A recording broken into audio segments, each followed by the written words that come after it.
This is a formal state dinner at the White House, hosting leadership from both the United States and the United Kingdom. Former President Donald Trump has frequently argued that Europe relies entirely on the United States for its survival. During a summit at the World Economic Forum in Davos, he made a highly specific claim. If the American military had not intervened during World War II, European nations would currently be speaking German. And that brings us to King Charles. Giving a toast to a room full of American politicians, he flipped that exact argument about linguistic dependency back onto his hosts.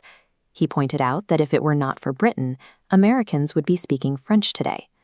King Charles is using 18th century maneuvers to respond to 21st century rhetoric.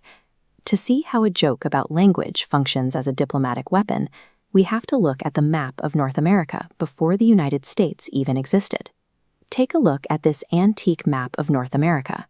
It shows a highly fractured continent in the mid-18th century. Three competing powers were carving up the territory. Spain controlled the south, France the vast interior, and Britain the eastern seaboard. But the map only tells part of the story. This chart compares the territorial size of these colonies against their actual human populations. France claimed immense square mileage, but maintained a skeletal population. Britain, on the other hand, packed 2.5 million settlers into its tiny coastal strip.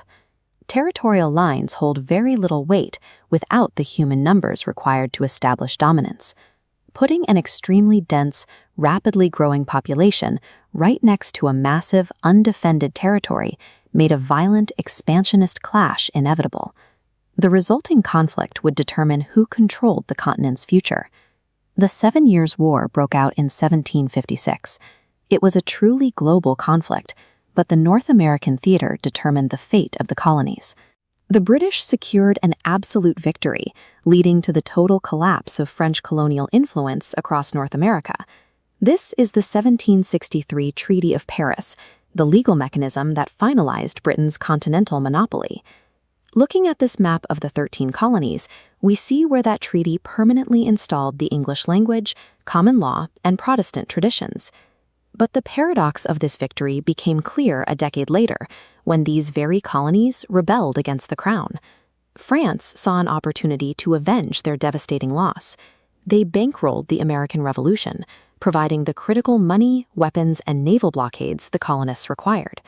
Britain's military victory over France forged America's cultural identity, yet France's subsequent revenge against Britain guaranteed the actual existence of the United States.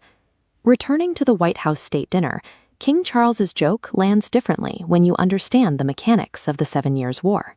He is utilizing a concept known as soft power, the practice of achieving political goals through cultural influence, history, and diplomacy, rather than relying on military or economic force.